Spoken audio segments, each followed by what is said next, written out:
ನಮಸ್ತೆ ಸ್ನೇಹಿತರೆ, ಇವತ್ತು ನಾವು ದ್ವಿತೀಯ BA ಕಂಪ್ಯೂಟರ್ ಅಪ್ಲಿಕೇಶನಲ್ಲಿ ಮುಖ್ಯವಾಗಿರುವಂತಹ ಪ್ರಶ್ನೆಯ ಪಾಯಿಂಟ್ಸ್ಗಳನ್ನು ಮತ್ತು ವಿವರಣೆಯನ್ನು ತಿಳ್ಕೊಳ್ಳುವ. ಈಗಾಗಲೇ ಕಂಪ್ಯೂಟರ್ನ ಗುಣಲಕ್ಷಣಗಳನ್ನು ತಿಳ್ಕೊಂಡಿದ್ದೇವೆ. ಕಳೆದ ವಿಡಿಯೋದಲ್ಲಿ ಅದನ್ನು ತಿಳ್ಕೊಂಡೆವು. ಕಂಪ್ಯೂಟರ್ನ ಇತಿಹಾಸದ ಬಗ್ಗೆ, ಹಾಗೆಯೇ ಕಂಪ್ಯೂಟರ್ನ ತಲೆಮಾರು, ಇವಿಷ್ಟು ತುಂಬಾ ಮುಖ್ಯವಾಗಿರುವಂಥ ಪ್ರಶ್ನೆ. ಅದು ಘಟಕ 1ರಲ್ಲಿ. ಇನ್ನು ಬರುವಂಥದ್ದು ಘಟಕ 2. ಘಟಕ 2ರಲ್ಲಿ ಯಾವ ಪ್ರಶ್ನೆ ಮುಖ್ಯವಾಗಿದೆ ಅಂತ ಹೇಳಿದರೆ ಕಂಪ್ಯೂಟರ್ನ ವರ್ಗೀಕರಣ. ಕಂಪ್ಯೂಟರ್ನ ವರ್ಗೀಕರಣ 10 ಅಂಕಕ್ಕೆ ಬಂದಿರುವಂತಹ ಪ್ರಶ್ನೆ. ಅದರಲ್ಲಿ 15 ಅಂಕದ ಪ್ರಶ್ನೆ ಬಂದಿರುವಂಥದ್ದು ಗಾತ್ರ, ವೇಗ, ಸಾಮರ್ಥ್ಯವನ್ನು ಆಧರಿಸಿ ವರ್ಗೀಕರಣ. ಕಂಪ್ಯೂಟರ್ನ ವರ್ಗೀಕರಣಗಳಲ್ಲಿ 3 ವರ್ಗೀಕರಣವನ್ನು ಕಾಣ್ಬೋದು. 1 ನಿರ್ಮಾಣ ಮತ್ತು ಕಾರ್ಯ ಆಧಾರಿತ ವರ್ಗೀಕರಣ. ನಿರ್ಮಾಣ ಮತ್ತು ಕಾರ್ಯ ಆಧಾರಿತ ವರ್ಗೀಕರಣ. 2 ಅನ್ವಯಗಳನ್ನು ಆಧರಿಸಿ ವರ್ಗೀಕರಣ. ಅನ್ವಯಗಳನ್ನು ಆಧರಿಸಿ ವರ್ಗೀಕರಣ. 3 ಗಾತ್ರ, ವೇಗ, ಸಾಮರ್ಥ್ಯವನ್ನು ಆಧರಿಸಿ ವರ್ಗೀಕರಣ. ಗಾತ್ರ, ವೇಗ, ಸಾಮರ್ಥ್ಯವನ್ನು ಆಧರಿಸಿ. ಗಾತ್ರ, ವೇಗ, ಸಾಮರ್ಥ್ಯವನ್ನು ಆಧರಿಸಿ ವರ್ಗೀಕರಣ. ಇವಿಷ್ಟು ಕಂಪ್ಯೂಟರ್ ವರ್ಗೀಕರಣದ ಪ್ರಕಾರಗಳಾಗಿದೆ. ಗಾತ್ರ, ವೇಗ, ಸಾಮರ್ಥ್ಯವನ್ನಾಧರಿಸಿದ ವರ್ಗೀಕರಣವನ್ನು ಅವರು 15 ಅಂಕಕ್ಕೂ ಕೂಡ ಪ್ರಶ್ನೆಗಳನ್ನು ಕೇಳುತ್ತಾರೆ. ಈಗ ಕಂಪ್ಯೂಟರ್ನ ವರ್ಗೀಕರಣದಲ್ಲಿ ಮೊದಲನೆಯ ಪಾಯಿಂಟ್ ನಿರ್ಮಾಣ ಮತ್ತು ಕಾರ್ಯ ಆಧಾರಿತ ವರ್ಗೀಕರಣ. ಅದರಲ್ಲಿರುವಂಥ ಸಬ್ ಪಾಯಿಂಟ್ಸ್ಗಳನ್ನು ಕೂಡ ನೋಡಿಕೊಳ್ಳುವ. ನಿರ್ಮಾಣ ಮತ್ತು ಕಾರ್ಯ ಆಧಾರಿತ ಕಂಪ್ಯೂಟರ್ನಲ್ಲಿ ಇನ್ನಷ್ಟು ಕೆಲವೊಂದು ವರ್ಗೀಕರಣವನ್ನು ಮಾಡಿದರೆ ಅದು analog computer, digital computer, hybrid computer. Analog computer, digital computer ಮತ್ತು ಹೈಬ್ರಿಡ್ ಕಂಪ್ಯೂಟರ್ ಎನ್ನುವಂಥದ್ದು. ಅನಲಾಗ್ ಕಂಪ್ಯೂಟರ್ ಮತ್ತು ಡಿಜಿಟಲ್ ಕಂಪ್ಯೂಟರನ್ನು 5 ಅಂಕಕ್ಕೂ ಕೂಡ ಕೇಳಿರುವಂತಹ ಪ್ರಶ್ನೆ. ಅದನ್ನು ಕೂಡ ಓದ್ಕೊಳ್ಬೇಕು. ಅನಲಾಗ್ ಕಂಪ್ಯೂಟರ್ ಮತ್ತು ಡಿಜಿಟಲ್ ಕಂಪ್ಯೂಟರ್ನ ಬಗ್ಗೆ 5 ಅಂಕದ ಪ್ರಶ್ನೆಯಾಗಿ ಬಂದಿದೆ. Analog computer, digital computer, hybrid computer ಯಾವುದೆಲ್ಲ? ನಿರ್ಮಾಣ ಮತ್ತು ಕಾರ್ಯ ಆಧಾರಿತ ವರ್ಗೀಕರಣದಲ್ಲಿ 1 analog computer, 2 digital computer, 3 hybrid computer. ಏನು ಅನಲಾಗ್ ಕಂಪ್ಯೂಟರ್ ಅಂತ ಹೇಳಿದರೆ, ಅನಲಾಗ್ ಕಂಪ್ಯೂಟರ್ ಅಂತ ಹೇಳುವಂಥದ್ದು ಈ ಒಂದು ಬದಲಾಗುತ್ತಿರುವ ಸಂಕೇತಗಳನ್ನು ಗಮನಿಸಲು ಬಳಸಲಾಗುವಂಥದ್ದು. ಅನಲಾಗ್ ಸಾಧನಗಳನ್ನು ಹೊಂದಿರುತ್ತದೆ. ದೈಹಿಕ ಪ್ರಕೃತಿಯ ಮಾಹಿತಿಗಳನ್ನು ನಿರ್ವಹಿಸುತ್ತದೆ. ಈ ಅನಲಾಗ್ ಕಂಪ್ಯೂಟರ್ನು ಅದು ಏನೆಲ್ಲ ಬದಲಾವಣೆ ಆಗ್ತಾ ಇದೆ, ಬದಲಾಗುತ್ತಿರುವ ಸಂಕೇತ ಏನು, ಬದಲಾಗುತ್ತಿರುವ ವಿಷಯ ಏನು ಎನ್ನುವಂಥದ್ದನ್ನು ನಮಗೆ ಅದು ತಿಳಿಸಿಕೊಡ್ತದೆ. ಅನಲಾಗ್ ಕಂಪ್ಯೂಟರ್ ತಮ್ಮ ಡೇಟಾವನ್ನು ಕೆಲವು ಮಾಪನ ಪಡೆಯುತ್ತದೆ. ಅವು ನಿಖರವಾಗಿ ಅಪೂರ್ಣ ಅಥವಾ ವಿವೇಚನಾರಹಿತ ಮೌಲ್ಯಗಳನ್ನು ಪ್ರತಿನಿಧಿಸುತ್ತದೆ. ಒಂದು ಅನಲಾಗ್ ಕಂಪ್ಯೂಟರ್ಗೆ ಬಳಸಲಾದ ದತ್ತಾಂಶದ ನಿಖರತೆ ನೇರವಾಗಿ ಅದರ ಮಾಪನಗಳ ನಿಖರತೆಯನ್ನು ಸಂಬಂಧಿಸಿದೆ. ಅವು ನಿರಂತರ ಭೌತಿಕ ವಿದ್ಯಮಾನಗಳ, ಉದಾಹರಣೆಗೆ ವಿದ್ಯುತ್ ಯಾಂತ್ರಿಕ ಅಥವಾ ಹೈಡ್ರಾಲಿಕ್ ಪ್ರಮಾಣಗಳನ್ನು ಪರಿಹಾರ ಕಂಡುಹಿಡಿಯುವ ಸಮಸ್ಯೆಗಳ ಮಾದರಿಗೆ ಬಳಸಲಾಗ್ತದೆ. ಅನಲಾಜಿ ಕಂಪ್ಯೂಟರ್ಗಳನ್ನು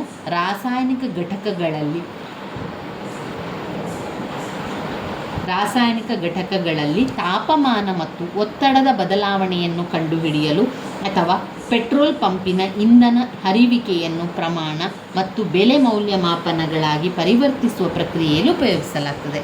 ಈಗ ನಿಮಗೆ ಇದು ಅರ್ಥ ಆಯಿತು ಅಂತ ಅಂದ್ಕೊಂಡಿದ್ದೇನೆ. ಅನಲಾಗ್ ಕಂಪ್ಯೂಟರನ್ನು ಏನೆಲ್ಲ ಬದಲಾವಣೆ ಆಗ್ತಾ ಇದೆ ಎನ್ನುವಂಥದ್ದನ್ನು ನಮಗೆ ಮಾಹಿತಿಯನ್ನು ಕೊಡ್ತದೆ. ಉದಾಹರಣೆಗೆ ಒಂದು ರಾಸಾಯನಿಕ ಘಟಕಗಳಲ್ಲಿ ಅದರ ತಾಪಮಾನ ಎಷ್ಟಾಗ್ತಾ ಇದೆ, ಅಂದರೆ ಅದರ ಒಂದು ಗರಿಷ್ಠ ಪ್ರಮಾಣ ತಾಪಮಾನ ಎಷ್ಟು ಬರ್ತಾ ಇದೆ, ಅದರ ಒಂದು ಇಂಧನ ಹೋಗ್ತಾ ಇರುವಂಥದ್ದು ಅಥವಾ ಮುಗಿತಾ ಇರುವಂಥದ್ದು, ಅದರ ಒತ್ತಡದ ಬದಲಾವಣೆ ಎನ್ನುವುದು ನಮಗೆ ತಿಳಿಸಲಿಕ್ಕೆ ಸಹಕಾರಿಯಾಗಿರುವಂಥದ್ದು. ಅಷ್ಟೇ ಅಲ್ಲದೆ ಈ ಪೆಟ್ರೋಲ್ ಪಂಪ್ನಲ್ಲೆಲ್ಲ ಎಷ್ಟು ಪೆಟ್ರೋಲ್ ಹರಿವಿಕೆ ಆಯಿತು, ಎಷ್ಟು ಪ್ರಮಾಣದಲ್ಲಿ ಆಯಿತು, ಎಷ್ಟು ಬೆಲೆ ನಿಗದಿ ಆಯಿತು, ಇದನ್ನೆಲ್ಲವನ್ನು ಕೂಡ ಮಾಡಬೇಕಾಗಿರುವಂಥದ್ದು. ಇದನ್ನೆಲ್ಲ ಪರಿವರ್ತನೆ ಮಾಡುವಂಥದ್ದು ಅನಲಾಗ್ ಕಂಪ್ಯೂಟರ್.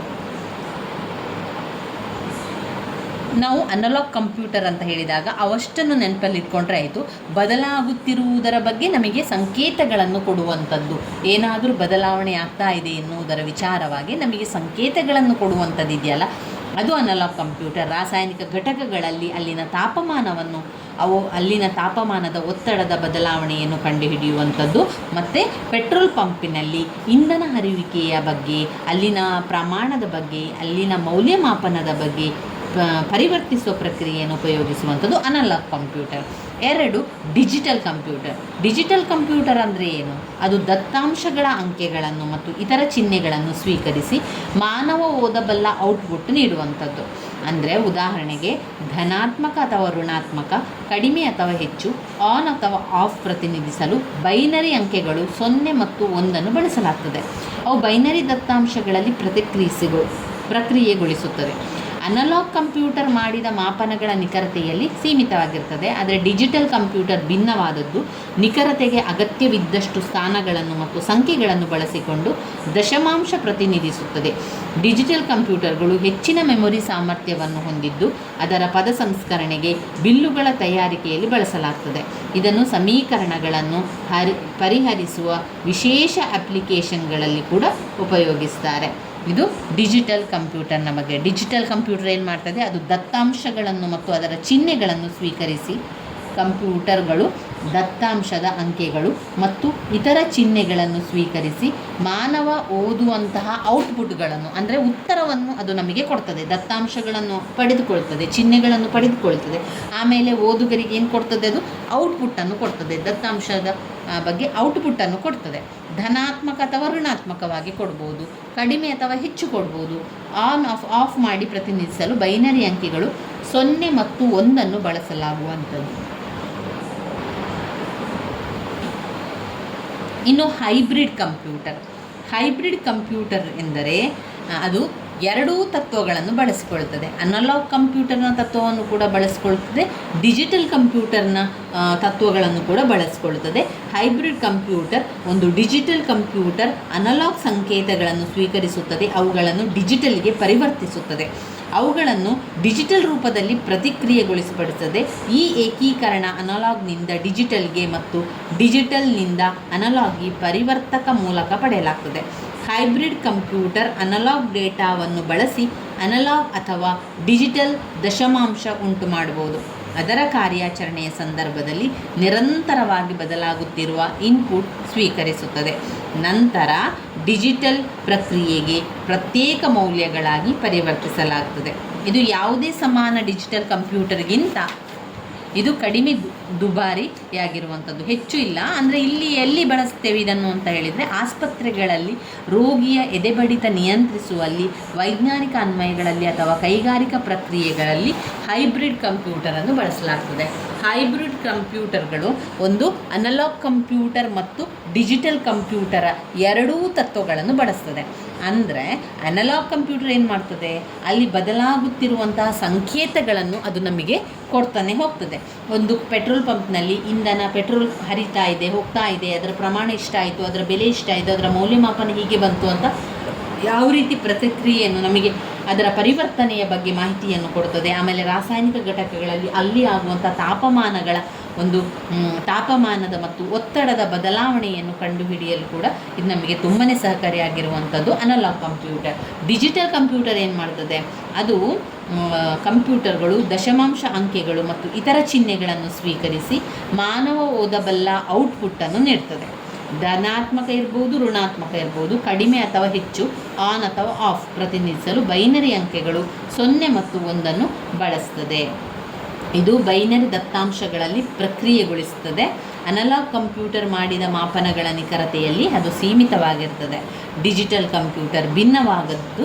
ನಿಖರತೆಗೆ ಅಗತ್ಯವಿದ್ದಷ್ಟು ಸ್ಥಾನಗಳನ್ನು ಮತ್ತು ಸಂಖ್ಯೆಗಳನ್ನು ಬಳಸಿಕೊಂಡು ದಶಮಾಂಶ ಪ್ರತಿನಿಧಿಸುತ್ತದೆ. ಡಿಜಿಟಲ್ ಕಂಪ್ಯೂಟರ್ಗಳು ಹೆಚ್ಚಿನ ಮೆಮೊರಿ ಸಾಮರ್ಥ್ಯ ಹೊಂದಿದೆ ಮತ್ತು ಪದ ಸಂಸ್ಕರಣೆಗೆ, ಬಿಲ್ಲುಗಳ ತಯಾರಿಕೆಯಲ್ಲಿ ಅದನ್ನು ಬಳಸಲಾಗ್ತದೆ ಎನ್ನುವಂಥದ್ದು. ಇದು ಕಂಪ್ಯೂಟರ್ನ ವರ್ಗೀಕರಣದಲ್ಲಿ ಮೊದಲ ಪಾಯಿಂಟ್ಸಲ್ಲಿ ಬರುವಂಥ ಸಬ್ ಪಾಯಿಂಟ್ಸ್ಗಳು. ನಿರ್ಮಾಣ ಮತ್ತು ಕಾರ್ಯ ಆಧಾರಿತ ವರ್ಗೀಕರಣ. ನಿರ್ಮಾಣ ಮತ್ತು ಕಾರ್ಯ ಆಧಾರಿತ ವರ್ಗೀಕರಣದಲ್ಲಿ 1 analog computer, 2 digital computer, 3 hybrid computer. Analog computer, digital computer, hybrid computer. ಇದು ನಿರ್ಮಾಣ ಮತ್ತು ಕಾರ್ಯ ಆಧಾರಿತ ವರ್ಗೀಕರಣದಲ್ಲಿ ಬರ್ತದೆ. ಇನ್ನು ಎರಡನೇ ಪಾಯಿಂಟ್ಸಲ್ಲಿ ಏನು ಬರ್ತದೆ, ಅನ್ವಯಗಳನ್ನು ಆಧರಿಸಿ ವರ್ಗೀಕರಣ. ಅನ್ವಯಗಳನ್ನು ಆಧರಿಸಿ ವರ್ಗೀಕರಣ. ಅನ್ವಯಗಳನ್ನು ಆಧರಿಸಿ ವರ್ಗೀಕರಣದಲ್ಲಿ ಮತ್ತೆರಡು ಪಾಯಿಂಟ್ಸ್ಗಳನ್ನು ಕಾಣ್ಬೋದು. ಸಾಮಾನ್ಯ ಉದ್ದೇಶಿತ ಕಂಪ್ಯೂಟರ್ಗಳು, ವಿಶೇಷ ಉದ್ದೇಶಿತ ಕಂಪ್ಯೂಟರ್ಗಳು. ಸಾಮಾನ್ಯ ಉದ್ದೇಶಿತ ಕಂಪ್ಯೂಟರ್ಗಳು ಮತ್ತು ವಿಶೇಷ ಉದ್ದೇಶಿತ ಕಂಪ್ಯೂಟರ್ಗಳು. ಕಂಪ್ಯೂಟರ್ ಅಂತ ಬಂದಾಗ ಈ ಕಂಪ್ಯೂಟರ್ ಬೇರೆ ಬೇರೆ ಒಂದು ಗಾತ್ರದಲ್ಲಿ ಬರ್ತದೆ, ಬೇರೆ ಬೇರೆ ರೀತಿಯಲ್ಲಿ ಬರ್ತದೆ, ಬೇರೆ ಬೇರೆ ತೂಕಗಳಲ್ಲಿ ಬರ್ತದೆ, ಬೇರೆ ಬೇರೆ ಆಕಾರಗಳಲ್ಲಿ ಕೂಡ ಬರ್ತದೆ. ಆ ಒಂದು ಕಾರಣ ವಿವಿಧ ಕಾರ್ಯನಿರ್ವಹಿಸಲು ಕೂಡ ಸಾಧ್ಯ ಆಗ್ತದೆ. ಮನೆಯಲ್ಲಿ ಬಳಸುವಂತಹ ಕಂಪ್ಯೂಟರ್ ಆಸ್ಪತ್ರೆಯಲ್ಲಿ ಬಳಸುವ ಕಂಪ್ಯೂಟರ್ಗಿಂತ ಗಾತ್ರ ಮತ್ತು ಅದರ ಕೆಲಸ ಕಾರ್ಯಗಳಲ್ಲಿ ಭಿನ್ನವಾಗಿಯೇ ಇರ್ತದೆ. ದೊಡ್ಡ ಕಟ್ಟಡಗಳಲ್ಲಿ ಬಳಸುವ ಕಂಪ್ಯೂಟರ್ನ ಸರ್ವರ್ನಂತೆಯೇ ವರ್ತಿಸ್ತದೆ. ಕಂಪ್ಯೂಟರ್ಗಳು ಹವಾಮಾನ ಮುನ್ಸೂಚನೆಗಾಗಿ ಕೂಡ ಕೆಲಸವನ್ನು ಮಾಡ್ತವೆ. ಇವು ಗಾತ್ರ ಮತ್ತು ಆಕಾರದಲ್ಲಿ ಭಿನ್ನವಾಗಿರುತ್ತದೆ. ಈಗ ಕಂಪ್ಯೂಟರ್ಗಳ ಅನ್ವಯಿಕೆಯನ್ನು ಆಧರಿಸಿ ವರ್ಗೀಕರಣ ಕೂಡ ಮಾಡ್ಬೋದು. ಸಾಮಾನ್ಯ ಉದ್ದೇಶಿತ ಕಂಪ್ಯೂಟರ್ ಮತ್ತು ವಿಶೇಷ ಉದ್ದೇಶಿತ ಕಂಪ್ಯೂಟರ್. ಸಾಮಾನ್ಯ ಉದ್ದೇಶಿತ ಕಂಪ್ಯೂಟರ್ ಅಂತ ಹೇಳಿದರೆ ಅವು ವಿವಿಧ ಅಗತ್ಯಗಳನ್ನು ಪೂರೈಸಲು ವಿನ್ಯಾಸಗೊಳಿಸಲಾಗಿದೆ. ವಿವಿಧ ಅಗತ್ಯಗಳನ್ನು ಪೂರೈಸಲು ವಿನ್ಯಾಸಗೊಳಿಸಲಾಗಿದೆ. ಈ ಕಂಪ್ಯೂಟರ್ಗಳಲ್ಲಿ ನಿರ್ದಿಷ್ಟ ಕಾರ್ಯನಿರ್ವಹಿಸಲು ಬೇಕಾದ ಸೂಚನೆಗಳನ್ನು ಆಂತರಿಕ ಮೆಮೊರಿಯಲ್ಲಿ ಶಾಶ್ವತವಾಗಿ ಜೋಡಿಸಿಲ್ಲ. ಹಾಗಾಗಿ ಹೊಸ ಸೂಚನೆಗಳನ್ನು ಸಂಸ್ಕರಣೆಗಾಗಿ ಬೇಕಾದಾಗ ಲೋಡ್ ಮಾಡ್ಬೋದು. ಇವುಗಳನ್ನು ವೇತನ ಬಿಲ್ ತಯಾರಿಸಲು, ತಪಶೀಲು, ಮಾರಾಟ ವರದಿಗಳ ಮುದ್ರಣ ಇತ್ಯಾದಿ ಕಾರ್ಯನಿರ್ವಹಿಸಲು ಬಳಸ್ಬೋದು. ಸಾಮಾನ್ಯ ಉದ್ದೇಶಿತ ಕಂಪ್ಯೂಟರ್ ಇವುಗಳು ವಿವಿಧ ಅಗತ್ಯಗಳನ್ನು ಪೂರೈಸಲು ವಿನ್ಯಾಸಗೊಳಿಸಲಾಗಿದೆ. ಈ ಕಂಪ್ಯೂಟರ್ಗಳಲ್ಲಿ ನಿರ್ದಿಷ್ಟ ಕಾರ್ಯನಿರ್ವಹಿಸಲು ಬೇಕಾದ ಸೂಚನೆಗಳನ್ನು ಆಂತರಿಕ ಮೆಮೊರಿಯಲ್ಲಿ ಶಾಶ್ವತವಾಗಿ ಜೋಡಿಸಿಲ್ಲ. ಹೀಗಾಗಿ ಸಾಮಾನ್ಯ ಉದ್ದೇಶಿತ ಕಂಪ್ಯೂಟರನ್ನು ಶಾಶ್ವತವಾಗಿ ಅದನ್ನು ಮೆಮೊರಿಯಲ್ಲಿ ಜೋಡಿಸಿಲ್ಲ. ಆದ್ದರಿಂದ ಹೊಸ ಸೂಚನೆಗಳನ್ನು ಸಂಸ್ಕರಣೆಗಾಗಿ ಬೇಕಾದಾಗ ಅವುಗಳನ್ನು ಲೋಡ್ ಮಾಡ್ಬೋದು. ಅವುಗಳನ್ನು ವೇತನ ಬಿಲ್ ತಯಾರಿಸಲು, ತಪಶೀಲು ಮಾರಾಟ ವರದಿಗಳ ಮುದ್ರಣ ಇತ್ಯಾದಿ ಕಾರ್ಯವನ್ನು ನಿರ್ವಹಿಸಲು ಬಳಸ್ಬೋದು. ಇನ್ನು ಎರಡು ವಿಶೇಷ ಉದ್ದೇಶಿತ ಕಂಪ್ಯೂಟರ್.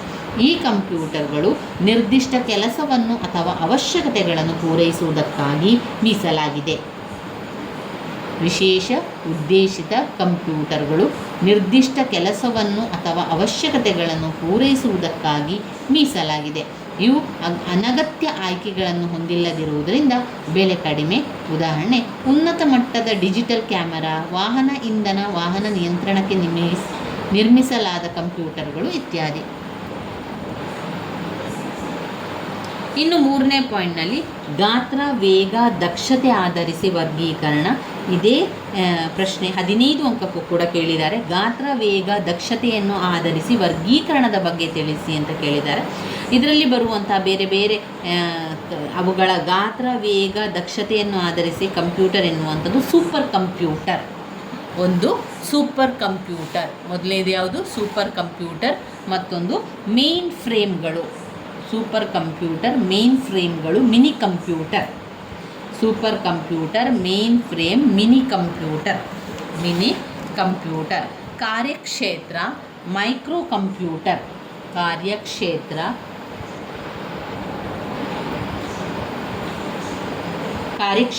Micro computer.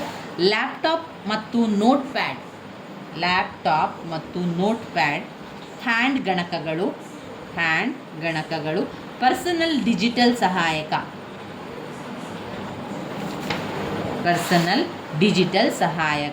ಸ್ಮಾರ್ಟ್ಫೋನ್ಗಳು, ಟ್ಯಾಬ್ಲೆಟ್ಗಳು. ಇವಿಷ್ಟು ಪಾಯಿಂಟ್ಸ್ಗಳು ನಾವು ಗಾತ್ರ, ವೇಗ, ದಕ್ಷತೆ ಆಧರಿಸಿ ವರ್ಗೀಕರಣವನ್ನು ಬರಿತಾ ಹೋಗಬೇಕು. ಒಂದು ಸೂಪರ್ ಕಂಪ್ಯೂಟರ್, ಎರಡು ಮೇನ್ ಫ್ರೇಮ್ಗಳು, ಮೂರು mini computer. Super computer, main frame computer, mini computer, ಕಾರ್ಯಕ್ಷೇತ್ರ, ಮೈಕ್ರೋ ಕಂಪ್ಯೂಟರ್. ಆಮೇಲೆ ಲ್ಯಾಪ್ಟಾಪ್ ಮತ್ತು ನೋಟ್ ಪ್ಯಾಡ್ಗಳು, ಹ್ಯಾಂಡ್ ಗಣಕಗಳು, ಪರ್ಸನಲ್ ಡಿಜಿಟಲ್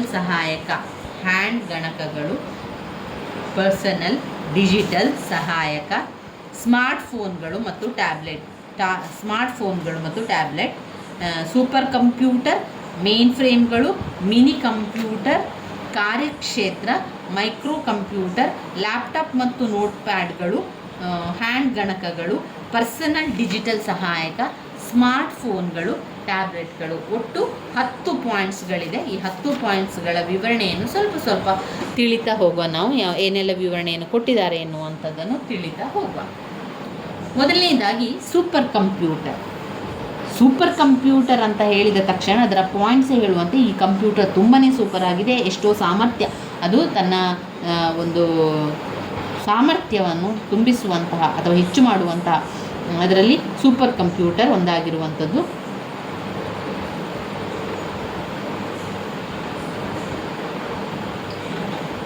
ಸೂಪರ್ ಕಂಪ್ಯೂಟರ್ ಅತ್ಯಂತ ಸಂಗ್ರಹ ಸಾಮರ್ಥ್ಯ ಮತ್ತು ಕಂಪ್ಯೂಟಿಂಗ್ ಪವರ್ ಕೂಡ ಹೊಂದಿದೆ. ವೇಗವಾದ ಕಂಪ್ಯೂಟರ್ಗಳು ಕೂಡ ಆಗಿದೆ. ಇವು ಮೇನ್ ಫ್ರೇಮ್ಗಳಿಗಿಂತ ಹೆಚ್ಚು ಶಕ್ತಿಶಾಲಿಯುತವಾಗಿರುವಂಥದ್ದು. ಮಾಹಿತಿ ತೀವ್ರ ಕಂಪ್ಯೂಟಿಂಗ್ ಮತ್ತು ದೊಡ್ಡ ಪ್ರಮಾಣದ ಮಾಹಿತಿಯನ್ನೊಳಗೊಂಡ ಕಾರ್ಯಗಳನ್ನು ನಿರ್ವಹಿಸಲು ಸೂಕ್ತವಾಗಿದೆ. ಅವು ಪ್ರತಿ ಸೆಕೆಂಡಿಗೆ 1 ಬಿಲಿಯನ್ ಸೂಚನೆಗಳನ್ನು ಸಂಸ್ಕರಿಸಬಲ್ಲವು. ಒಂದು ಸೂಪರ್ ಕಂಪ್ಯೂಟರ್ ಏನು ಮಾಡ್ತದೆ? ಅನೇಕ ಸಂಸ್ಕಾರಗಳನ್ನು ಅದು ಹೊಂದಿರ್ತದೆ. ಒಂದು ಸಮಯದಲ್ಲಿ ಅದು ಅನೇಕ ಸೂಚನೆಗಳನ್ನು ಕೂಡ ಕೊಡ್ತದೆ. ಅದು ಅವುಗಳನ್ನು ಸಂಸ್ಕರಿಸಬಹುದು. ಆದರೆ ಸಾಂಪ್ರದಾಯಿಕ ಕಂಪ್ಯೂಟರ್ ಒಂದು CPU ಹೊಂದಿದ್ದು ಒಂದು ಸಮಯದಲ್ಲಿ ಒಂದು ಯೋಚನೆಯನ್ನು ಮಾತ್ರ ಸಂಸ್ಕರಿಸುತ್ತದೆ. ಸೂಪರ್ ಕಂಪ್ಯೂಟರ್ ಏಕಕಾಲಿಕ ಸಂಸ್ಕರಣೆ ಎಂಬ ತಂತ್ರವನ್ನು ಬಳಸಿಕೊಂಡಿದೆ. ಏಕಕಾಲಿಕ ಸಂಸ್ಕರಣೆಯಲ್ಲಿ ಸೂಚನೆಗಳನ್ನು ಏಕಕಾಲದಲ್ಲಿ ವಿವಿಧ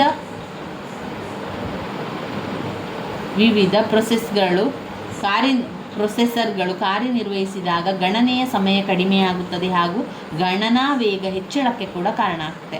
ಕೆಲವು ವಿಶಿಷ್ಟ ಸೂಪರ್ ಕಂಪ್ಯೂಟರ್ಗಳು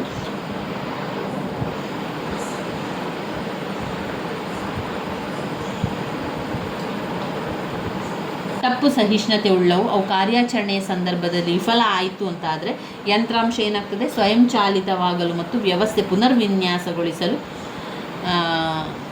ವಿನ್ಯಾಸಗೊಳಿಸಲು ಬ್ಯಾಕಪ್ ವ್ಯವಸ್ಥೆಯನ್ನು ಬಳಸಲಾಗ್ತದೆ. ಸೂಪರ್ ಕಂಪ್ಯೂಟರ್ಗಳನ್ನು ಹವಾಮಾನ ಮುನ್ಸೂಚನೆ, ಗೂಢಲಿಪಿ ಶಸ್ತ್ರ ಸಂಶೋಧನೆ, ಔಷಧ ವೈಜ್ಞಾನಿಕ ಸಂಶೋಧನೆ ಇತ್ಯಾದಿಗಳಲ್ಲಿ ಬದಲಾಗುತ್ತದೆ. ಸೂಪರ್ ಕಂಪ್ಯೂಟರ್ಗಳು ಉದಾಹರಣೆಗೆ ಕ್ರೇ2 ಪರಮ್. ಇವಿಷ್ಟು ಸೂಪರ್ ಕಂಪ್ಯೂಟರ್ನ ವಿಚಾರದೊಳಗೆ ಬರುವಂಥದ್ದು. ಇನ್ನು ಬರುವಂಥದ್ದು ಮೇನ್ ಫ್ರೇಮ್ಗಳು. ಮೇನ್ ಫ್ರೇಮ್ ಅಂತ ಹೇಳಿದರೆ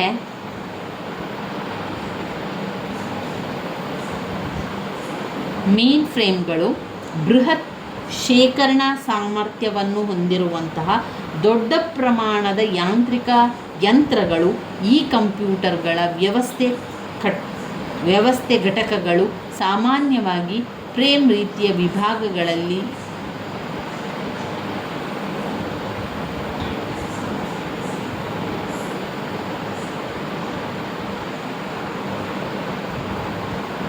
ಇದರಿಂದ ಮೇನ್ ಫ್ರೇಮ್ಗಳೆಂದು ಕರೆಯುತ್ತೇವೆ. ಈ ಪ್ರಕ್ರಿಯೆ ಅತ್ಯಂತ ವೇಗ ಹೊಂದಿರುವಂಥದ್ದು. 100 ಬಳಕೆದಾರರು ಏಕಕಾಲದಲ್ಲಿ ಈ ವ್ಯವಸ್ಥೆಯಲ್ಲಿ ಕೆಲಸ ಮಾಡಬಹುದು. ಸಾಂಪ್ರದಾಯಿಕ ಪರಿಸರದಲ್ಲಿ ಪ್ರತಿ ಬಳಕೆದಾರರ ಕಂಪ್ಯೂಟರ್ ಟರ್ಮಿನಲ್ ಕೆಲಸ ಮಾಡ್ತದೆ. ಇದು ಸಾಮಾನ್ಯವಾಗಿ ಅನೇಕ ಸಂಸ್ಕಾರಗಳನ್ನು ಡೇಟಾ ಸಂಸ್ಕರಿಸಲು ಮತ್ತು ವ್ಯವಸ್ಥೆಯ ಥ್ರೋಪುಟ್ ಹೆಚ್ಚಿಸಲು ಪ್ರತ್ಯೇಕ ಇನ್ಪುಟ್ ಔಟ್ಪುಟ್ ಪ್ರೊಸೆಸರ್ ಬಳಸಿಕೊಳ್ಳುತ್ತದೆ. ಅವುಗಳು ವ್ಯವಹಾರ ಪ್ರಕ್ರಿಯೆ, ಹಣಕಾಸು ಅಪ್ಲಿಕೇಶನ್, ವೇತನ, ಗಣಿತಕ್ಕೆ, ಬಂಡವಾಳ ವಿಶ್ಲೇಷಣೆ ಇತ್ಯಾದಿಗಳಿಗೆ ಅದು ಸೂಕ್ತ ಆಗಿರುವಂಥದ್ದು. ಇನ್ನು 14 ರಿಂದ 20ರವರೆಗೆ MIPS million instruction per second ವೇಗದಲ್ಲಿ ಕಂಪ್ಯೂಟರ್ನ ಪದ ಗಾತ್ರ 64 ಬಿಟ್ಗಳು ಸೇರಿದ ಪ್ರಕ್ರಿಯೆ ಸಾಮರ್ಥ್ಯವನ್ನು ಹೊಂದಿದೆ. ಈ ಕಂಪ್ಯೂಟರ್ಗಳಿಗೆ ಉದಾಹರಣೆಗೆ IBM 370, UNIVAC,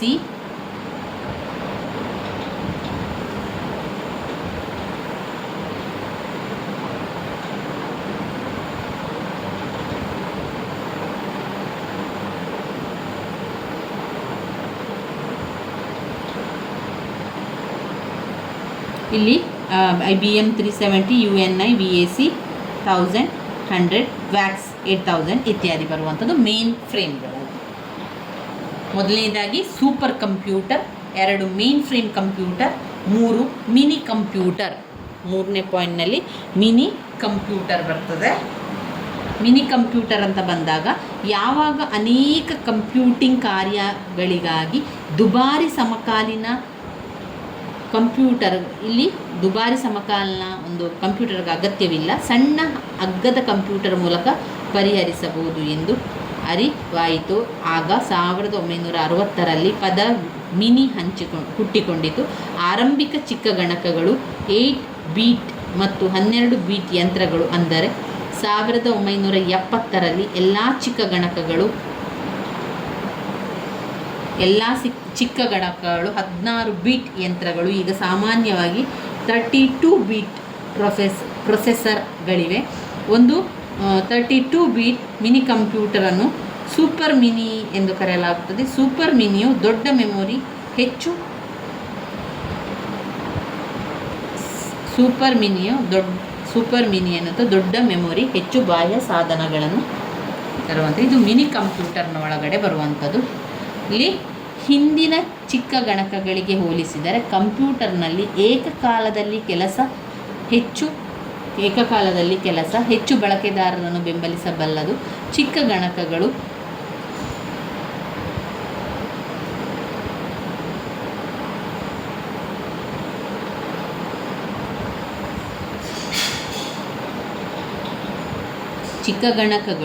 ಮೇನ್ ಫ್ರೇಮ್ಗಳಿಗಿಂತ ನಿಧಾನ ಮತ್ತು ಮೇನ್ ಫ್ರೇಮ್ಗಳಿಗಿಂತ ಕಡಿಮೆ ಮೆಮೊರಿ ಹೊಂದಿದೆ. ಅವುಗಳನ್ನು ರಿಯಲ್ ಟೈಮ್ ಅಪ್ಲಿಕೇಶನ್ಗಳಿಗಾಗಿ ವಿನ್ಯಾಸಗೊಳಿಸಲಾಗಿದೆ.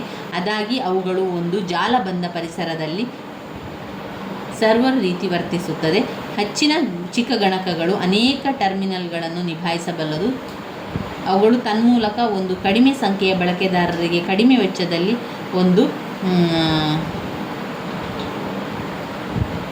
ಒಳ್ಳೆಯ ಮೇನ್ ಫ್ರೇಮ್ ಪರಿಸರ ಒದಗಿಸಬಲ್ಲವು. ಚಿಕ್ಕ ಗಣಕಗಳನ್ನು ಹಲವಾರು ವ್ಯವಹಾರ ಕಾರ್ಯಗಳು, ಮಾರುಕಟ್ಟೆ ವಿಶ್ಲೇಷಣೆ, ಧನ ಪ್ರಕ್ರಿಯೆಗೊಳಿಸಲು ಇತ್ಯಾದಿ ಕಾರ್ಯಗಳಿಗೆ ಬಳಸಲಾಗುತ್ತದೆ. ಇಂತಹ ಚಿಕ್ಕ ಗಣಕಗಳ ಉದಾಹರಣೆಗಳು IBM ಸಿಸ್ಟಮ್, PDP-11 ಇತ್ಯಾದಿ. ಇನ್ನು ಬರುವಂಥದ್ದು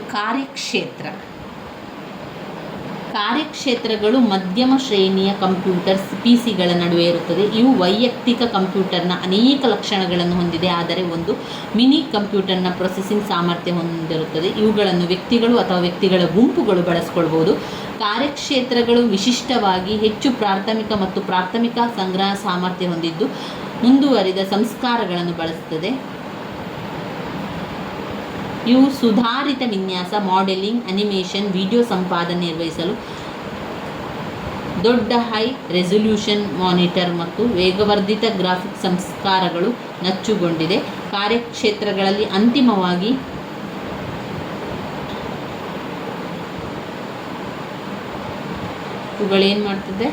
ಇವುಗಳು ಮೇನ್ ಫ್ರೇಮ್ ಕಂಪ್ಯೂಟರ್ಗಳಿಂದ ನೋಡುವುದಾದರೆ ಬೇರೆ ಬೇರೆ ಸಹಾಯವನ್ನು ಕೂಡ ಮಾಡ್ತಾ ಇರ್ತದೆ. ನಾವು ಮಿನಿ ಕಂಪ್ಯೂಟರ್ನಲ್ಲಿ ನಾವು ನೋಡಿದರೆ IBM ಸಿಸ್ಟಮ್, PDP-11 ಇರುವಂಥದ್ದು. ಇನ್ನು ಕಾರ್ಯಕ್ಷೇತ್ರದ ಕಂಪ್ಯೂಟರ್ ಅಂತ ಬಂದಾಗ ಕಾರ್ಯಕ್ಷೇತ್ರಗಳು ಮಧ್ಯಮ ಶ್ರೇಣಿಯ ಕಂಪ್ಯೂಟರ್ ಆಗಿ PC ನಡುವೆ ಇರ್ತದೆ. ಅವು ವೈಯಕ್ತಿಕ ಕಂಪ್ಯೂಟರ್ನ ಅನೇಕ ಲಕ್ಷಣಗಳನ್ನು ಹೊಂದಿದೆ, ಆದರೆ ಒಂದು ಮಿನಿ ಕಂಪ್ಯೂಟರ್ನ ಪ್ರೊಸೆಸಿಂಗ್ ಸಾಮರ್ಥ್ಯ ಹೊಂದುತ್ತದೆ.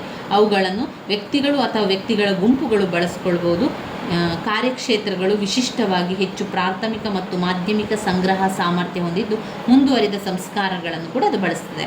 ಅವು ಸುಧಾರಿತ ವಿನ್ಯಾಸ, ಮಾಡೆಲಿಂಗ್, ಅನಿಮೇಷನ್, ವಿಡಿಯೋ ಸಂಪಾದನೆ ನಿರ್ವಹಿಸಲು ದೊಡ್ಡ ಹೈ ರೆಸಲ್ಯೂಷನ್ ಮಾನಿಟರ್, ವೇಗವರ್ಧಿತ ಗ್ರಾಫಿಕ್ ಸಂಸ್ಕಾರಗಳು ಸಜ್ಜುಗೊಂಡಿವೆ. ಕಾರ್ಯಕ್ಷೇತ್ರಗಳಲ್ಲಿ ಅತಿವಾಗಿ ಇಂಜಿನಿಯರಿಂಗ್ಗಳು, ವಿನ್ಯಾಸಗಾರರು, ವಾಸ್ತುಶಿಲ್ಪಗಳು, ಚಿತ್ರ ಉದ್ಯಮ, ಆನಿಮೇಟರ್ಗಳು ಮತ್ತು ಆಣ್ವಿಕ ನಮೂನೆ ಸಿಮ್ಯುಲೇಟರ್ಗಳಲ್ಲಿ ಬಳಸ್ತಾರೆ. ಕಾರ್ಯಕ್ಷೇತ್ರಗಳ ಉದಾಹರಣೆಗೆ HP 700 ಸರಣಿ ಇತ್ಯಾದಿ. ಇನ್ನು ಬರುವಂಥದ್ದು ಮೈಕ್ರೋ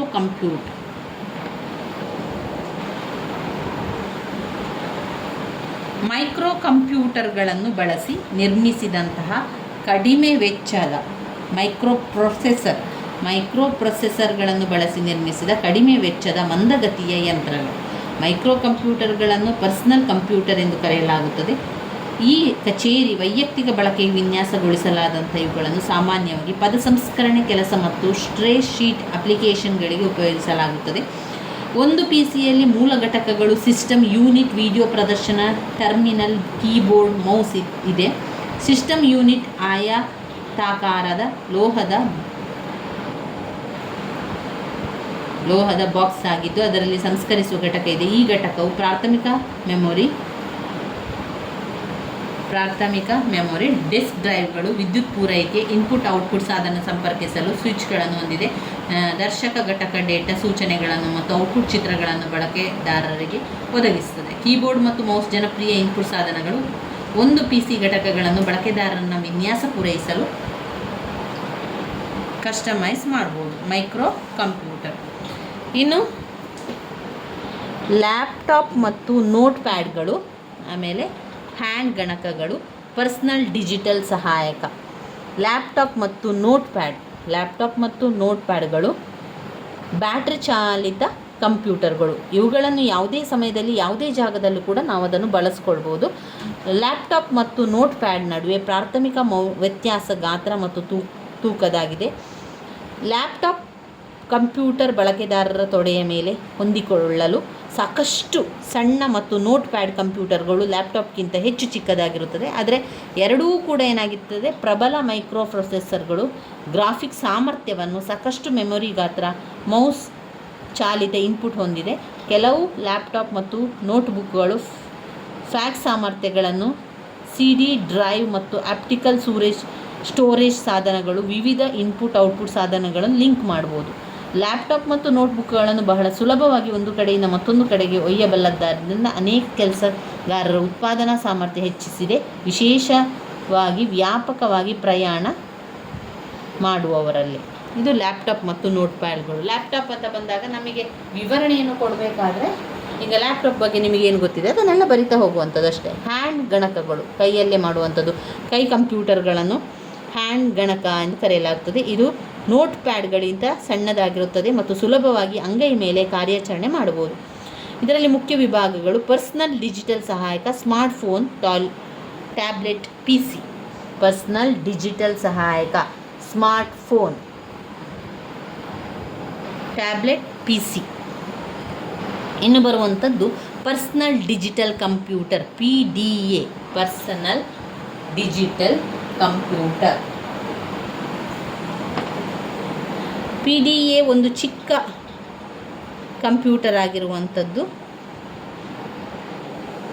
ಇವುಗಳನ್ನು ವಿಶೇಷ ಉಪಯೋಗಗಳಿಗಾಗಿ ಬಳಸಲಾಗ್ತದೆ. ಉದಾಹರಣೆಗೆ ಟಿಪ್ಪಣಿ ತೆಗೆದುಕೊಳ್ಳಲು, ದೂರವಾಣಿ ಸಂಖ್ಯೆ, ವಿಳಾಸವನ್ನು ಪ್ರದರ್ಶಿಸಲು, ದಿನಾಂಕ ಅಥವಾ ಕಾರ್ಯಸೂಚಿಗಳನ್ನು ರೆಕಾರ್ಡ್ ಮಾಡಿಕೊಳ್ಳಲು.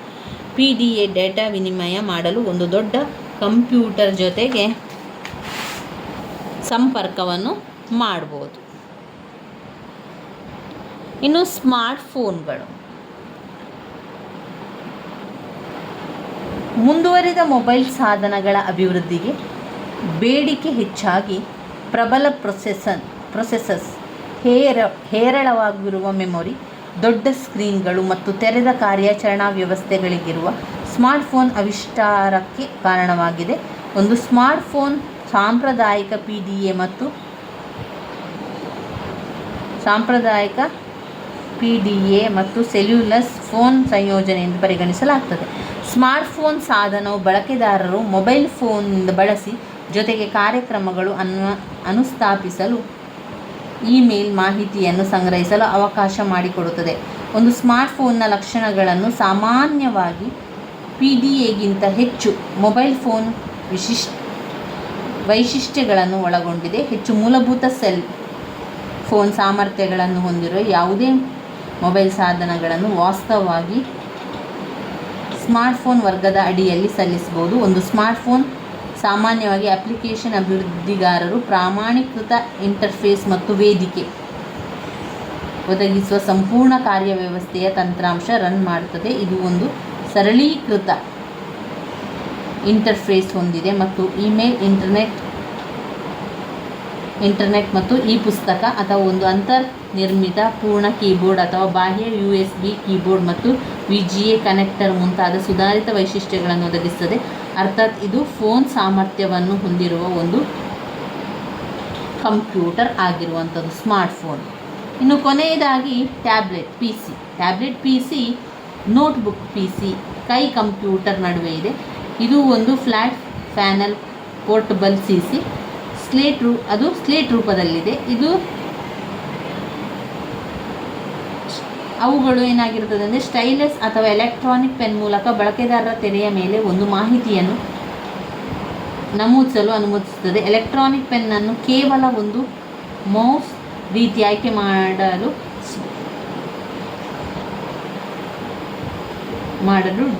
ಡ್ರ್ಯಾಗ್ ಮಾಡಲು ಮತ್ತು ಕಡತಗಳನ್ನು ತೆಗೆಯಲು ನೇರವಾಗಿ ತೆರೆಯ ಮೇಲೆ ಬಳಸಬಹುದು. ಇದನ್ನು ಕೀಬೋರ್ಡ್ ಜಾಗದಲ್ಲಿ ಉಪಯೋಗಿಸಬಹುದು. ಟಚ್ ಸ್ಕ್ರೀನ್ಗಿಂತ ಭಿನ್ನವಾಗಿ ಟ್ಯಾಬ್ಲೆಟ್ PC ಪರದೆಯು ಈ ವಿಶೇಷ ಪೆನ್ನಿಂದ ಮಾಹಿತಿಯನ್ನು ಪಡೆಯಬಹುದು. ಅಂದರೆ ಟ್ಯಾಬ್ಲೆಟ್ ನೀವು ನೋಡಿರ್ಬೋದು, ಒಂದು ಪೆನ್ನನ್ನು ಉಪಯೋಗಿಸಿ ನಾವು ಅದನ್ನು ಹಾಕುವಂಥದ್ದು. ಈಗ ಬೆರಳು ಉಪಯೋಗಿಸಲಿಕ್ಕಿಲ್ಲ, ನಮ್ಮ ಟಚ್ ಸ್ಕ್ರೀನಲ್ಲೆಲ್ಲ ಬೆರಳನ್ನು ಉಪಯೋಗಿಸುವಂಥದ್ದು. ಅಲ್ಲಿ ಬೆರಳನ್ನು ಉಪಯೋಗಿಸಲಿಕ್ಕಿಲ್ಲ, ಅಲ್ಲಿ ಆ ಒಂದು ಪೆನ್ ರೀತಿ ಇರ್ತದಲ್ಲ, ಅದನ್ನು ಕೋಲನ್ನು ಉಪಯೋಗಿಸಿಕೊಂಡು ಮಾಡುವಂಥದ್ದು. ಇವಿಷ್ಟು ಗಾತ್ರ, ವೇಗ, ದಕ್ಷತೆಯನ್ನು ಆಧರಿಸಿ ವರ್ಗೀಕರಣ. Super computer, main frame computer, mini computer, ಕಾರ್ಯಕ್ಷೇತ್ರ, ಮೈಕ್ರೋ ಕಂಪ್ಯೂಟರ್, ಲ್ಯಾಪ್ಟಾಪ್ ಮತ್ತು ನೋಟ್ ಪ್ಯಾಡ್ಗಳು, ಹ್ಯಾಂಡ್ ಗಣಕಗಳು, ಪರ್ಸನಲ್ ಡಿಜಿಟಲ್ ಸಹಾಯಕ, ಸ್ಮಾರ್ಟ್ಫೋನ್ಗಳು, ಟ್ಯಾಬ್ಲೆಟ್ PC. ಇವಿಷ್ಟು ಗಾತ್ರ, ವೇಗ, ದಕ್ಷತೆಯನ್ನು ಆಧರಿಸಿ ವರ್ಗೀಕರಣ ಆಗಿದೆ. ಇವಿಷ್ಟು ಕಂಪ್ಯೂಟರ್ನ ವರ್ಗೀಕರಣಗಳಲ್ಲಿ ಬರುವಂಥದ್ದು. ಕಂಪ್ಯೂಟರ್ನ ವರ್ಗೀಕರಣದಲ್ಲಿ 3 ವರ್ಗೀಕರಣವನ್ನು ಕಾಣ್ಬೋದು. ಒಂದು ನಿರ್ಮಾಣ ಮತ್ತು ಕಾರ್ಯ ಆಧಾರಿತ ವರ್ಗೀಕರಣ. 2 ಅನ್ವಯಗಳನ್ನು ಆಧರಿಸಿ ವರ್ಗೀಕರಣ. ಗಾತ್ರ, ವೇಗ, ಸಾಮರ್ಥ್ಯವನ್ನು ಆಧರಿಸಿ ವರ್ಗೀಕರಣ. ನಿರ್ಮಾಣ ಮತ್ತು ಕಾರ್ಯ ಆಧಾರಿತ ವರ್ಗೀಕರಣದಲ್ಲಿ 3 ಕಂಪ್ಯೂಟರನ್ನು ಕಾಣ್ಬೋದು. Analog computer, digital computer, hybrid computer ಎನ್ನುವಂಥದ್ದು 3 ಪಾಯಿಂಟ್ಸ್ಗಳು. ಮತ್ತೆ 3ನೇ ಪಾಯಿಂಟ್ಸ್ನಲ್ಲಿ ಮತ್ತೆ ಸಬ್ ಪಾಯಿಂಟ್ಸ್ಗಳು. ಗಾತ್ರ, ವೇಗ, ದಕ್ಷತೆ ಆಧಾರಿತ ವರ್ಗೀಕರಣದಲ್ಲಿ super computer, main frame computer, mini computer, ಕಾರ್ಯಕ್ಷೇತ್ರ ಕಂಪ್ಯೂಟರ್, ಮೈಕ್ರೋ ಕಂಪ್ಯೂಟರ್, ಲ್ಯಾಪ್ಟಾಪ್ ಮತ್ತು ನೋಟ್ ಪ್ಯಾಡ್ಗಳು, ಹ್ಯಾಂಡ್ ಗಣಕಗಳು, ಪರ್ಸನಲ್ ಡಿಜಿಟಲ್ ಸಹಾಯಕ, ಸ್ಮಾರ್ಟ್ಫೋನ್ಗಳು ಮತ್ತು ಟ್ಯಾಬ್ಲೆಟ್ PC. ಇವಿಷ್ಟು ಘಟಕ 2ರಲ್ಲಿ ಬರುವಂತಹ ಕಂಪ್ಯೂಟರ್ನ ವರ್ಗೀಕರಣದಲ್ಲಿ ಬರುವಂತಹ ಪ್ರಶ್ನೆಗಳಾಗಿದೆ ಸ್ನೇಹಿತರೆ. ನಾವು ಇನ್ನಷ್ಟು ವಿಚಾರಗಳೊಂದಿಗೆ ಮುಂದಿನ ವಿಡಿಯೋದಲ್ಲಿ ತಿಳ್ಕೊಳ್ಳುವ.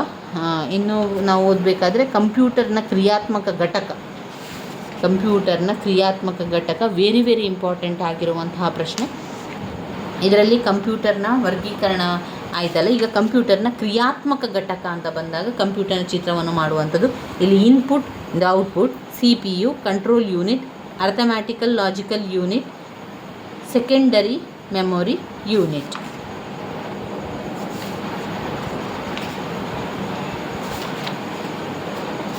ಮತ್ತೊಮ್ಮೆ ಗಾತ್ರ, ವೇಗ, ದಕ್ಷತೆ ಆಧರಿಸಿ ವರ್ಗೀಕರಣದ ಪಾಯಿಂಟ್ಸ್ಗಳನ್ನು ನೋಡುವ. Super computer, main frame computer, mini computer, ಕಾರ್ಯಕ್ಷೇತ್ರ computer, micro computer,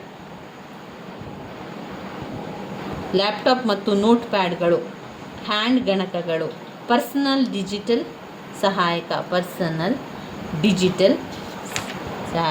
ಸ್ಮಾರ್ಟ್ಫೋನ್ಗಳು, tablet PC. ಇನ್ನು ಬರುವಂಥದ್ದು ಕಂಪ್ಯೂಟರ್ನ ಕ್ರಿಯಾತ್ಮಕ ಘಟಕಗಳು. ಕಂಪ್ಯೂಟರ್ನ ಕ್ರಿಯಾತ್ಮಕ ಘಟಕಗಳು 3 ಮೂಲಭೂತ ಕ್ರಿಯಾತ್ಮಕ ಘಟಕಗಳನ್ನು ಸೇರಿಸ್ತದೆ. ಒಂದು ಇನ್ಪುಟ್ ಘಟಕ, ಸಂಗ್ರಹಣಾ ಘಟಕ, ಸೆಂಟ್ರಲ್ ಪ್ರೊಸೆಸಿಂಗ್ ಯೂನಿಟ್, ಔಟ್ಪುಟ್ ಘಟಕ.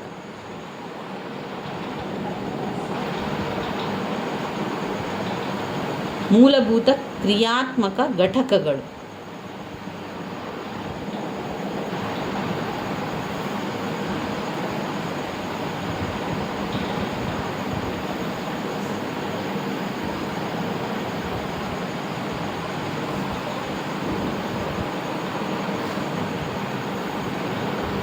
ಕಂಪ್ಯೂಟರ್ನ ಕ್ರಿಯಾತ್ಮಕ ಘಟಕಗಳಲ್ಲಿ ಇನ್ಪುಟ್ ಘಟಕ, ಸಂಗ್ರಹಣಾ ಘಟಕ, ಸೆಂಟ್ರಲ್ ಪ್ರೊಸೆಸಿಂಗ್ ಯೂನಿಟ್, ಔಟ್ಪುಟ್ ಘಟಕ. ಇನ್ಪುಟ್ ಘಟಕ, ಔಟ್ಪುಟ್ ಘಟಕ, ಸಂಗ್ರಹಣಾ ಘಟಕ, central processing unit, CPU, output ಘಟಕ. ಕಂಪ್ಯೂಟರ್ನ ಅನ್ವಯಗಳು. ಪ್ರತಿಯೊಂದು ಕ್ಷೇತ್ರದ ಚಟುವಟಿಕೆಗೆ ಕಂಪ್ಯೂಟರ್ನ ಅನ್ವಯಗಳಾಗುವಂಥದ್ದು ಶಿಕ್ಷಣ, ಲೇವಾದೇವಿ, ವಿಮಾನ ಮತ್ತು ರೈಲು ನಿಲ್ದಾಣಗಳು, ರೋಗ ನಿರ್ಣಯ, ಹವಾಮಾನ ಮುನ್ಸೂಚನೆ, ಕಾರ್ಟೂನ್ ಚಿತ್ರ ನಿರ್ಣಯ, ಸ್ಪೇಸ್ ಸಂಶೋಧನೆ, ಮಾಹಿತಿಯ ತಂತ್ರಜ್ಞಾನ. ಇದು ಕಂಪ್ಯೂಟರ್ನ ಅನ್ವಯ ಆಗಿರುವಂಥದ್ದು. ಕಂಪ್ಯೂಟರ್ನ ಕ್ರಿಯಾತ್ಮಕ ಘಟಕಗಳಲ್ಲಿ ಇನ್ಪುಟ್ ಘಟಕ, ಔಟ್ಪುಟ್ ಘಟಕ, ಸೆಂಟ್ರಲ್ ಪ್ರೊಸೆಸಿಂಗ್ ಯೂನಿಟ್, ಔಟ್ಪುಟ್ ಘಟಕ. ಇನ್ಪುಟ್ ಘಟಕ, ಔಟ್ಪುಟ್ ಘಟಕ, ಸೆಂಟ್ರಲ್ ಪ್ರೊಸೆಸಿಂಗ್ ಯೂನಿಟ್ ಇದು ಅದರಲ್ಲಿ ಬರುವಂಥದ್ದು.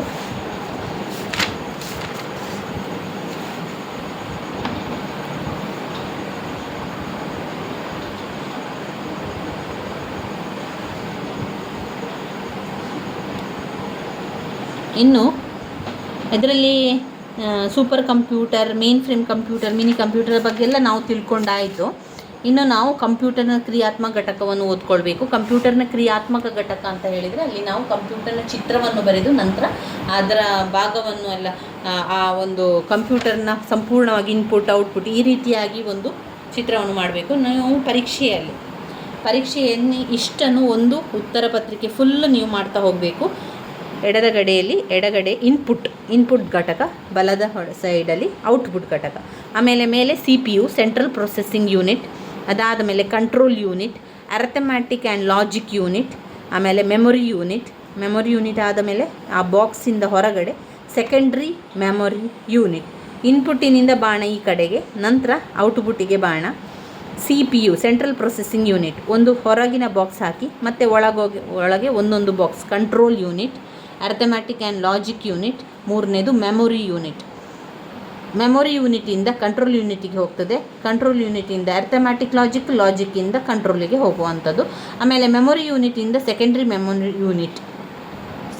ಮೆಮೊರಿ ಯೂನಿಟ್ ಆಗಿರುವಂಥದ್ದು ಮೆಮೊರಿ ಯೂನಿಟ್.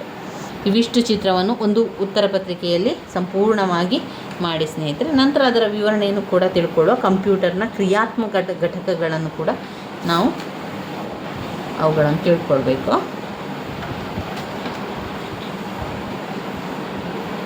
ಇವುಗಳಲ್ಲಿ ಇನ್ನಷ್ಟು ವಿಚಾರಗಳಿದೆ, ಅದನ್ನು ನಾವು ಮುಂದಿನ ವಿಡಿಯೋದಲ್ಲಿ ತಿಳ್ಕೊಳ್ಳುವ. ಕಂಪ್ಯೂಟರ್ನ ಕ್ರಿಯಾತ್ಮಕ ಘಟಕ 3ರಿಂದ ಬರುವಂತಹ ಮುಖ್ಯವಾದ ಪ್ರಶ್ನೆಗಳ ಪಾಯಿಂಟ್ಸ್ಗಳನ್ನು, ವಿವರಣೆಯನ್ನು ತಿಳ್ಕೊಳ್ಳುವ. ನನ್ನ ವೀಡಿಯೋಸ್ ಎಲ್ಲ ನಿಮಗೆ ಇಷ್ಟ ಆಗಿದ್ದರೆ ಲೈಕ್ ಕೊಡಿ, ಶೇರ್ ಮಾಡಿ, ಸಬ್ಸ್ಕ್ರೈಬ್ ಮಾಡಲಿಕ್ಕೆ ಮರಿಬೇಡಿ. ಧನ್ಯವಾದಗಳು.